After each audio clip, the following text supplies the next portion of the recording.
And I'm happy to be able to be here with you. And I can't tell you how pleased I am to be able to be here a year late, but standing here with all of you, feeling strong and being 100% cancer-free. And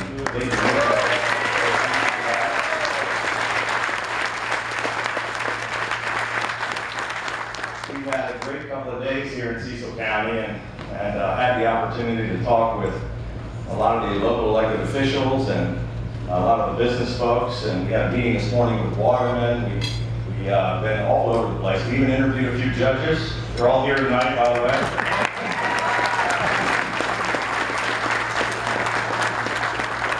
And we had a press conference this afternoon where we talked about finally trying to do something about the sediment problem at the Conowingo Dam.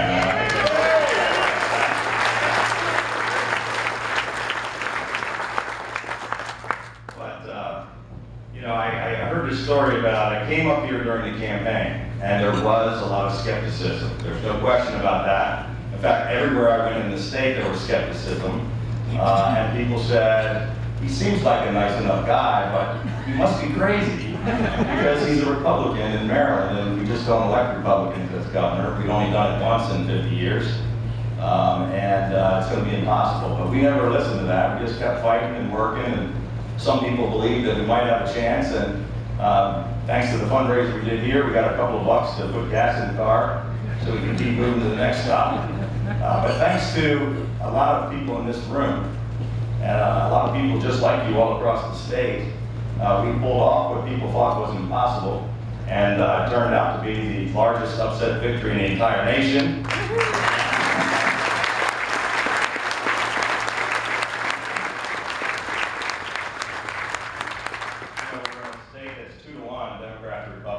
Outspent by $16 million. We only spent $4 million. They've only spent $20 million. And in spite of all the newspapers writing us off and us not being able to raise money because they didn't think we could win, we ended up winning 20 out of 23 counties by 35 percentage points. And the biggest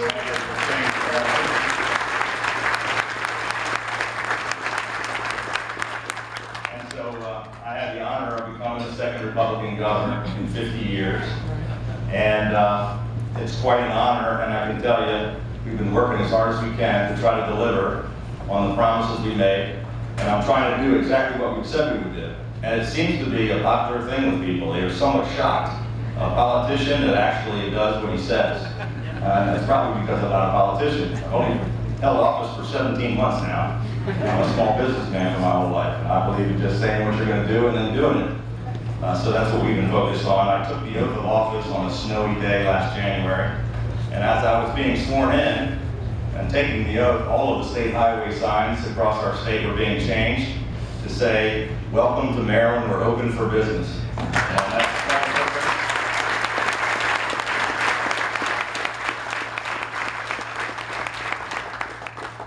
Sure, but I think they used to say, "What's in your wallet?" It's a big change. And then I went up to my office for the very first time, and I killed over 100 job-killing regulations that the previous governor tried to sneak through in the midnight hour of his administration. That's a real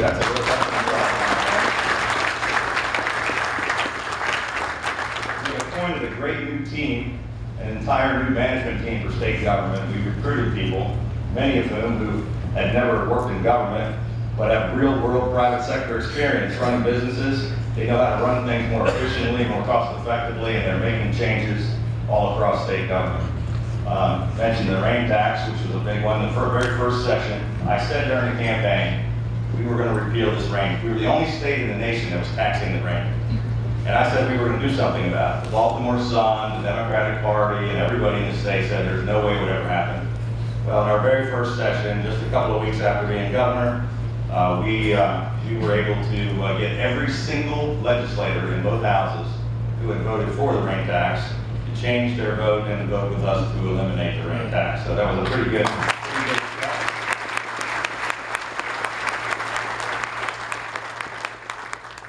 And when the legislature wouldn't give us all of the tax cuts that we pushed for, we we decided to just go ahead and do it ourselves. So as was mentioned, we cut tolls at every single facility in the state by $270 million.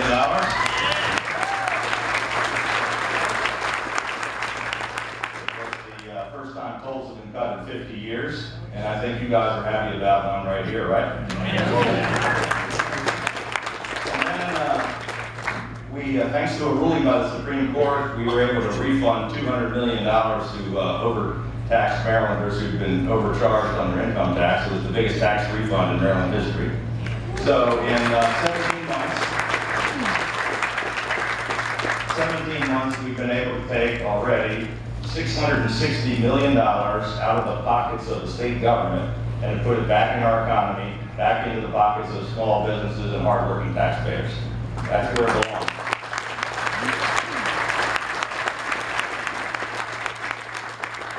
We said we were going to try to turn our economy around. That was our real focus. So we talked about during the campaign. We had lost 8,000 businesses. We've lost 100,000 jobs. Our state economy ranked 49th out of 50 states. We were losing businesses, jobs, and taxpayers at an alarming rate. And we've been focused like a laser beam on trying to change that by cutting taxes, by cutting regulations, by changing the anti-business attitude, and by trying to help businesses grow. Last year was the best year for Maryland businesses in 8 years. It was the best year for job growth in 8 years. We went from last place in the Mid-Atlantic region in job creation to first place in the Mid-Atlantic.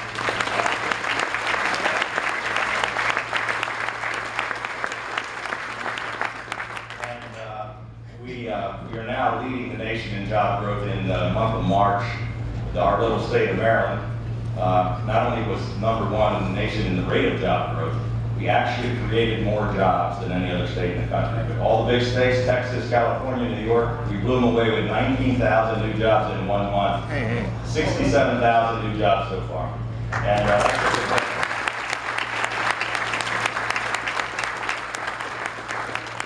so we're making progress. We're trying to do exactly what we said. We got a plan, we set out, we got a great team that's working hard. And we're here in Cecil County. We've been in Harford County, tomorrow we're going to be in Kent County. Last week we were all over the mid-shore. We've already been to the lower shore. We've been in Western Maryland, we've been in Southern Maryland. All the places that were ignored for the past 8 years are not being ignored anymore.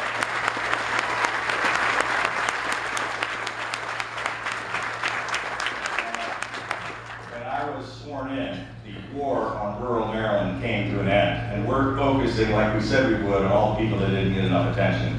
And we're making a real difference. We've now invested $2 billion in infrastructure. It's unprecedented. We're finally moving forward with nearly every single top priority road project in the entire state, 84 priority highway projects in every single county. We inherited 65 structurally deficient bridges across the state. We're fixing every single one of them. And it's going to make a real difference in the economy. And we're going to continue to work with your local leaders here to try to bring more jobs to Cecil County because you guys need them. The state is doing well. You guys need to do better, and we're going to help you do it. We're going to bring some manufacturing back to Cecil County. We're going to create some jobs here. We're going to make sure we get some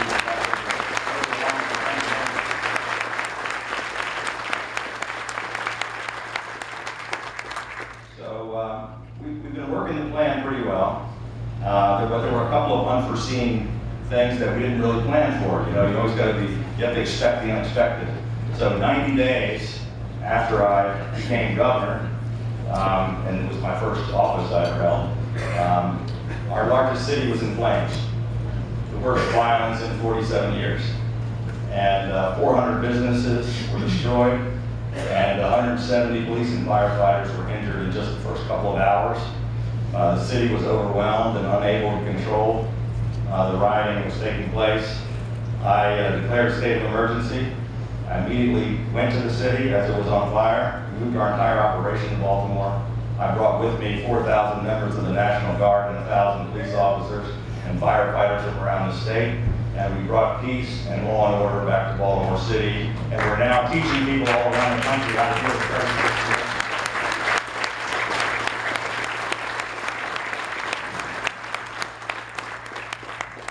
And then, of course, 60 days after that, I was was hit with this more personal crisis that several people talked to me about tonight. And a lot of people have been through similar experiences, but I went from being focused on how to turn our economy around and how to create jobs to hearing 3 doctors that I had just met for the first time tell me that I had an advanced and aggressive cancer that had spread all over my body. And had to go immediately into the hospital for a 24-hour day chemotherapy, which is why I missed your event last year. But I can't tell you how appreciative I am of all the prayers and the well wishes from all across the state, from here in Cecil County, around the state, around the nation, and even around the world. It meant a tremendous amount to me, and I think it's the reason why I'm still standing here today, stronger than ever. And we've got a whole lot more work to do over the next 2.5 years, and we're not going to get it all done just in 2.5. It's going to take another term to fix all these problems here in our area.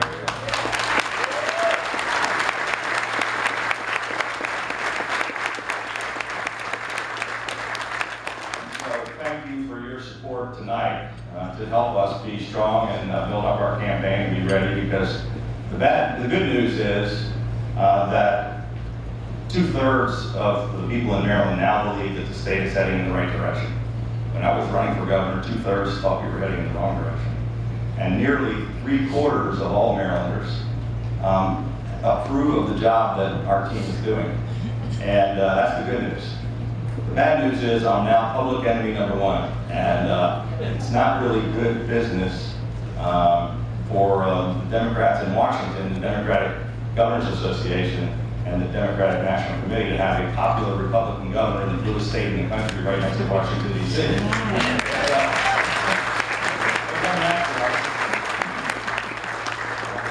spend a lot of money and try to get the state back and take it back down the path of neglect and more taxes and less jobs and less businesses. But thanks to your help, we're not going to let it happen. And I thank you very much for being here tonight. I very much appreciate your support, and I promise you that our entire team is going to keep working as hard as we can. We'll be back in Cecil County. We're not going to forget about the shore. We're not going to forget about any of the other counties in Maryland. We're going to do our best to represent you and do what we think is right for you, and to try to put our economy on track, create some jobs, and really provide a better life for all Marylanders. So thank you very much. God bless you.